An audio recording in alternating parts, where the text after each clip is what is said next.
Pääseekö se lenkille?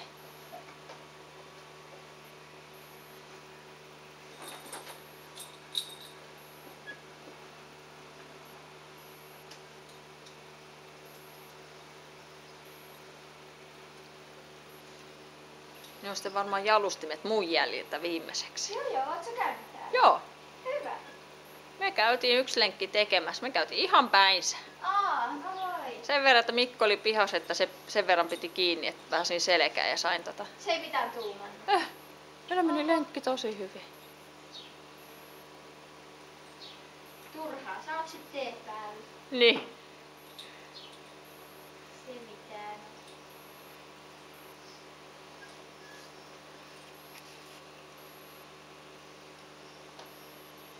Mistä ne on hyvä sun?